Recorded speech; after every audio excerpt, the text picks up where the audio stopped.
Dalam pertapaannya seorang Kamandaka untuk mencapai dan berhasil memperistri seorang Bungsu Ciptarasa, kalau datang langsung tetap masih ditolak karena suasana masih memanas. Iya. Gitu. Bertapalah seorang Kamandaka dan diberi maksudnya piranti, tahu piranti? Apa itu? Alat pakaian untuk dipakai seorang Kamandaka. Atas pertapaannya dia dapat wangsit, disuruh memakai pakaian. Setelah dipakai 100% fisik Raden Kamandaka berubah menjadi lutung.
Pemirsa, berjumpa lagi bersama saya Ari Bayu dalam acara Napak Tilas Budaya Nusantara.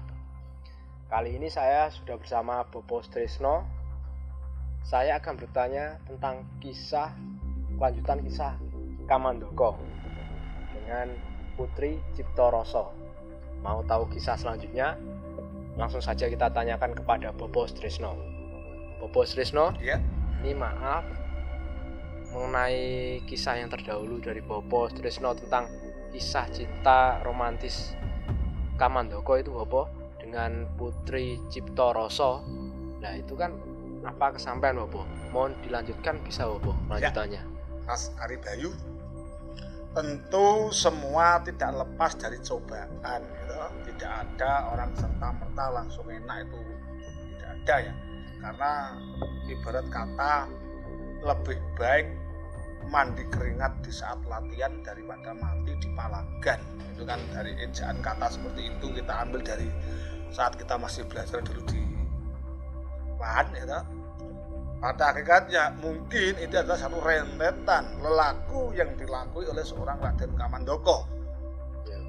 Pertanyaan Mas Bayu, apakah kesampaian dari kisah cinta seorang Kamandaka yang teralamatkan pada Bungsu Ciptarasa, putri dari Pasir Luhur itu ya? Ya, apa kesampaian? Nah, saya awali setelah pertarungan dengan adiknya yang bernama Banyak Ngampar, itu kena luka toh Mas. Iya. Nah, kena luka yang akhirnya bancar terus, bancar miline. Dalam bahasa Jawa itu kok bancar miline gitu. Bahkan tempat itu juga dikasih nama Bancaran gitu. Tempatnya dikasih nama Bancaran ya? Itu yang tempat dulunya pakai istirahat kena darah, Ya, ujang gitu ya. Dan saya lanjutkan. Iya. Kamandaka akhirnya dimintai saran oleh adiknya Banyak Ngampar, padahal permintaan Sang Hadipati Kadendoho atau Pasir Luhur, bagaimana saya membuktikan di hadapan Bupati Pasir Luhur, Hadipati Kadendoho, karena pesertanya saya membunuh Kamandaka harus dibuktikan dengan darah dan hati Kamandaka. Akhirnya oleh inisiatif mereka berdua, buatlah kamu laporan ke Pasir Luhur kalau saya telah mati. Untuk darah dan hati terpaksa dengan amat sangat anjing yang setia menemani, gitu, yang ikut mencari saya, karena itu anjing kamu, potong saja, dan hati dan darahnya itu untuk bukti. bahkan ada tempat yang diberi nama Kaliasu, ya toh, ada itu. Cuma tidak saya jelaskan karena versi hari ini bukan itu, ya toh. Dipotonglah anjing itu dan hatinya, darahnya dicaoske pirsa. Berarti hati dan darahnya itu dari untuk anjing bukti, itu, Mas. Untuk bukti dikasih kayak tahu atau dicaoske pirsa sama Bupati Kadendo yang ada di Pasir Luhur. Tentu peristiwa itu membuat shock seorang Cipto Rasa. Akhirnya nangis terus menerus sampai berhari-hari dan tidak mau ditegur, Mas. Pokoknya ya nangis terus karena setahunnya Cipto Rasa, Kamandaka telah tewas di tangan Silih Warna, suruhan dari orang tuanya, seorang pemuda yang mendaftarkan diri sebagai prajurit. Lalu Kamandaka setelah menyuruh pulang seorang Silih Warna, Kamandaka bertapa di mana itu? Di Alas Baturaden. Alas Baturaden ya. Baturagung alasnya, Mas. Alas Baturagung yang sekarang menjadi Baturaden, maksudnya gitu. Iya. Ya, tepatnya di mana kalau sekarang? Baturaden itu ya area objek wisata yang sangat terkenal. Mungkin Mas Arif bisa melihat di Laladan Jawa Tengah. Pasti ada nama Baturaden. Objek wisata yang cukup hutan, hutannya. Mana dulu bernama Baturagung, dipakai pertapa. Sekarang berubah menjadi Baturaden. Iya. Dalam pertapaannya seorang Kamandaka untuk mencapai dan berhasil memperistri seorang bungsu Cipto Rasa, kalau datang langsung tetap masih ditolak karena suasana masih memanas. Yeah. Gitu. Bertapalah seorang Kamandaka dan diberi maksudnya piranti. Tahu piranti? Apa itu? Alat pakaian untuk dipakai seorang Kamandaka. Atas pertapaannya dia dapat wangsit, disuruh memakai pakaian. Setelah dipakai, 100% fisik Raden Kamandaka berubah menjadi lutung.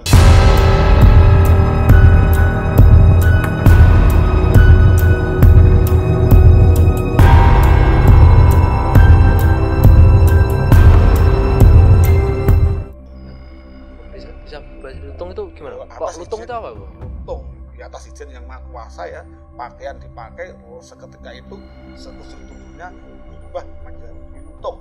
Mungkin Mas Ari Bayu pernah melihat King Kong dalam film-film itu. Ya, monyet ya. Monyet besar itu ya, yang besarnya seperti manusia. Iya. Itulah lutung. Kayak itu kalau ya. ada orang bilang, kamu seperti lutung, marah ya. Contoh itu kan. Nah itu lutung adalah perumpamaan suatu hewan yang mirip dengan kera atau King Kong. Iya. Nah, terus gimana apa itu? setelah Kamandaka berubah menjadi lutung, ya, dia bertempat di hutan tersebut. Baturagung. Gus Mas Arif cerdas sekali. Itu teman-teman Napak Tilas Budaya Nusantara. Semakin penasaran mesti ya. Iya. Nah, sebelumnya diminum dulu apa? Kopinya. Oh iya, saya lupa. Iya. Pemirsa tentu saja Ya, ingin saya minum ya. Ya, ingin tahu kisah selanjutnya kan, tapi kita ngopi dulu ya, Pak ya.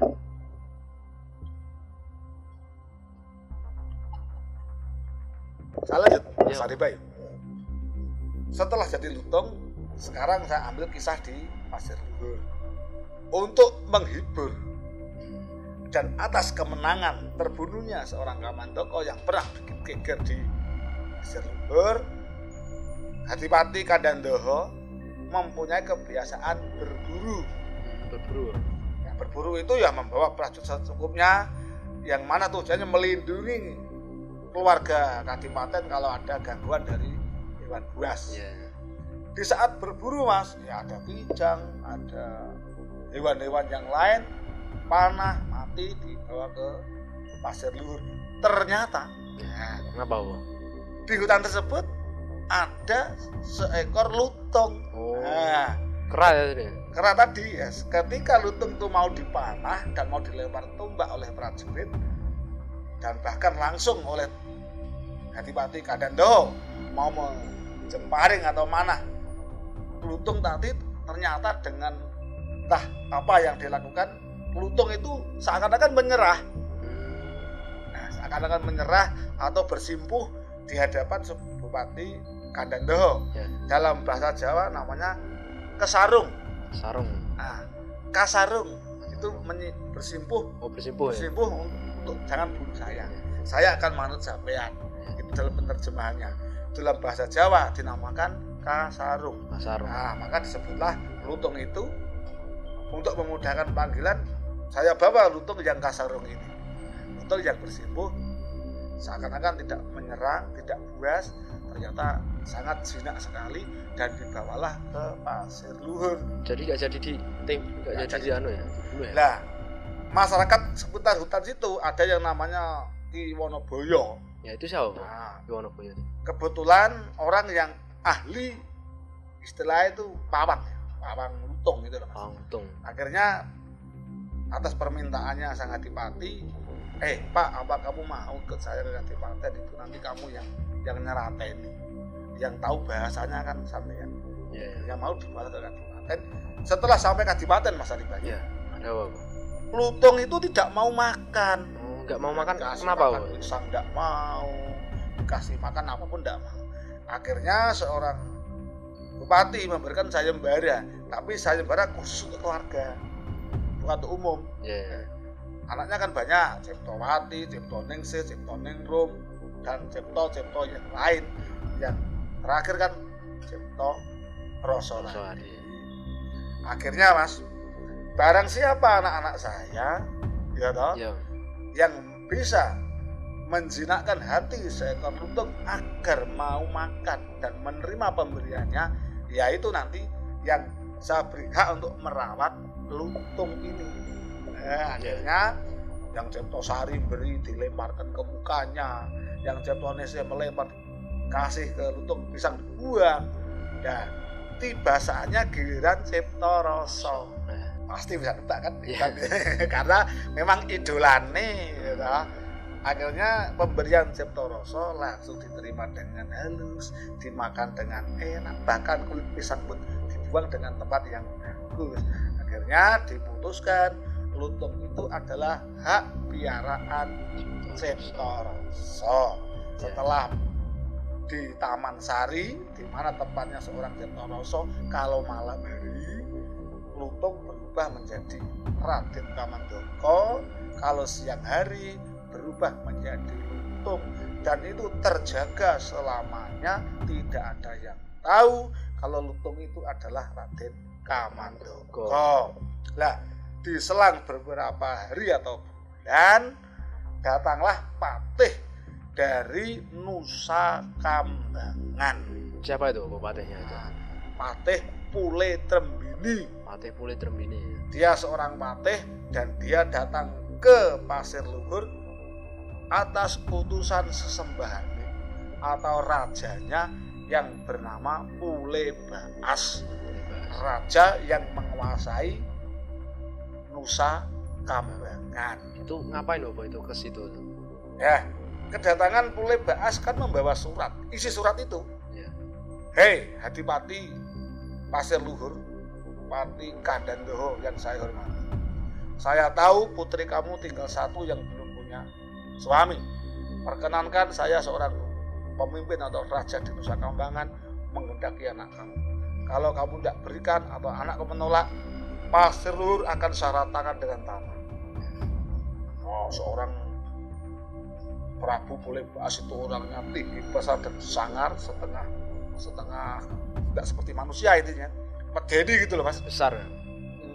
Akhirnya bingung seorang Bupati Kadandoho dan anaknya nanti bagaimana nasibnya. Dilamar kok bukan seorang kesatria, malah seorang raja yang jahat bernama Pule Baas. Akhirnya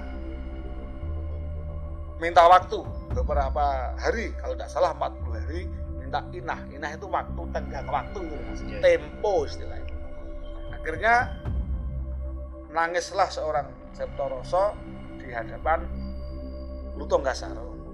Oleh Lutung Kasarung memberikan saran, sudah diajak, terima saja lamaran seorang Prabu Pule Baas. Loh, kalau gitu Kang Mas tidak suka sama saya, nanti dulu, jangan marah dulu, jangan baper dulu. Saya nyuruh menerima, maksudnya terima dulu, nanti kamu minta permintaan. Permintaannya, saya mau diperistri Raja Pulebaas dan Nusa Kambangan dengan syarat di saat ketemuannya pengantin minta Lutung Kasarung yang mendampingi pengantin putri. Terus gimana apa itu? Akhirnya disetujui oleh Raja dari Nusa Kambangan, dan saat hari perkawinan, pernikahan, ternyata pendamping pengantin putri Cipto Rasa tadi lebih banyak seperti mesra sekali dengan seekor lutung ini, dan membuat seorang Pulebaas marah. Masa saya dipadake sama lutung? Mungkin versinya gitu. Dan sesekali dia sok nyolek lah, mungkin nyolek dengan goda kepala diginikan lah lutung tadi kepada si Raja Pulebaas, dan marah. Nah, saat marah itu ternyata Lutung Kasarung sudah siap. Siap gimana Bu maksudnya? Siap dalam hal berkelahi. Dengan kesaktiannya Mas, bertarunglah di hadapan para punggawa yang hadir menyaksikan pernikahan itu, dan di tengah perkelahian itu ternyata Pulebaas berhasil dicekik lehernya dan digigit oleh lutung dan mati. Seketika itu berubah menjadi Kamandaka. Nah, setelah berubah Kamandaka, lalu dikerubutlah, dikelilingi agar Kamandaka tidak bisa lari, dan akhirnya dia mengakui apa adanya kalau saya sebetulnya Kamandaka, anak Patih Raksanata, juga sadar Lutung Kasarung. Namun satu yang belum saya kasih tahu terhadap sampean dalam Kanjeng Adipati, saya adalah pangeran banyak contro dari Pajajaran, putra mahkota Prabu Siliwangi. Seketika itu Bupati Ngandandara langsung gemetar, karena kalau dihitung sisi pangkat Pasir Luhur masih kalah, lebih tinggi, kalah power ya dengan Adipati atau kerajaan Pajajaran, masuk Andahan. Akhirnya diadakanlah penjelasan kalau saya sebetulnya adalah putra dalem Prabu Siliwangi, dan saat ini juga saya menghendaki menunang seorang Cipto Rasa. Nah, dari pihak Adipati Gandandara, ya saya mohon ya Pangeran untuk melamar secara resmi anak saya, karena bagaimanapun dari sekian banyak anak saya, Cipto Rasa lah yang belum punya suami. Akhirnya dililani setelah tahu kalau itu pangeran banyak kontrol, sementara tinggal di situ sementara, mesra sekali karena mereka saling mencintai. Akhirnya pulanglah seorang pangeran banyak contro ke Pajajaran. Di sana oleh pangeran banyak Ngampar tadi, yang adiknya yang pernah melukai pinggangnya, pulang lebih dahulu dan menceritakan kepada Sang Rama Prabu Siliwangi di Pajajaran kalau banyak contro sudah terluka di bagian pinggang kena kujang yang Rama Prabu berikan. Kagetlah seorang Prabu Siliwangi, loh bagaimana ini? Padahal seorang putra mahkota tidak boleh terluka. Nah, akhirnya datanglah banyak contro membenarkan cerita adiknya bahwa saya telah terluka dan dikasih tahu ini lukanya, termasuk luka yang settle. Akhirnya Romo, saya tidak menginginkan menjadi raja di Pajajaran, namun saya menginginkan Romo sudilah kiranya melamar di Pasir Luhur putri dalem Adipati Pasir Luhur atau Pati Gandandara yang bernama Cipto Rasa. Akhirnya dilamarkan, langsung datang sang Raja Siliwangi melamar putri dari Pasir Luhur. Disambutlah dengan gembira, sambutlah dengan meriah, dan akhirnya Kamandaka ya pangeran banyak contro berhubung tidak bisa menjadi raja karena sudah ciri tadi, akhirnya cukup menjadi bupati di Pasir Luhur. Oh, berarti kalau sudah terluka nggak boleh jadi raja ya Pak? Mungkin saat itu aturan seperti itu Mas, nggak boleh ciri gitu loh istilahnya. Harus 100% normal gitu loh. Jadi bupati di Pasir Luhur bangga Mas, karena apa? Tujuan seorang banyak contro kan mendambakan istri yang mempunyai wajah kemiripan dengan ibunya Mas, yang telah meninggal. Saya sampaikan dulu. Lah, sekarang bagaimana nasib kerajaan Pajajaran? Ya. Nah, kita kembalikan, Mas. Kita kembalikan janji Prabu Siliwangi ternyata menjadi kenyataan. Karena Prabu Siliwangi telah menyagui kata saguh. Karena kata raja itu kan sekali ngucap datan kena wulawali. Maksudnya sekali ngucap ya harus dijalankan. Ya, kebetulan dulu pernah berjanji pada istrinya yang kedua kalau punya anak laki-laki ya harus jadi raja di Pajajaran yang bernama Banyak Lambur. Nah, putri dari istri yang kedua akhirnya dijadikan raja itu yang bernama Banyak Lambur tadi, anak dari istri kedua Prabu Siliwangi dari Pajajaran. Pajajaran damai tentram, pasir luhur tentram, kesampaian seorang Banyak Kontro nomor istri tadi dan hidup damai dan mempunyai keturunan dan sampai selama-lamanya. Kisah mereka romantis selama-lamanya dan akhirnya itu akhir kisah dari seorang Kamandaka yang pernah cobaan melamar di kepatian, kena cobaan sampai jadi adu itik, adu jago, dan akhirnya kalau jodoh tidak akan kemana. Dan janji seorang Prabu Siliwangi juga jadi kenyataan, menjadikan anak istri kedua raja di Pajajaran. Tadi Mas Aribayu yang kita jadikan pelajaran, kalaupun Mas Aribayu menjumpai suatu kisah dari mulut orang lain, dalam arti dari bukan dari saya, kok berbeda versinya, jadikanlah Mas Bayu dan teman-teman yang ada di studio dan tim Napak Tilas Budaya Nusantara, jangan jadikan ini awal dari perbedaan menjadi perpisahan, namun perbedaan kita jadikan pelajaran dan sama-sama menjadi pembelajaran bersama. Dan yakinlah, pendapat seseorang belum tentu benar semua dan belum tentu salah semua. Saya pribadi minta maaf jika salah penyebutan nama tokoh, tempat, peninggalan. Anggaplah itu kehilapan saya dan duduk ing kalungkutan Juru Pangapunten. Terima kasih ya Bapak atas kisahnya tadi. Sangat menarik sekali Bapak tentang kisah cinta Kamandaka tadi Bapak. Mudah-mudahan bisa lagi Bapak cerita tentang kisah-kisah yang lainnya ya Bapak. Dengan senang hati Mas.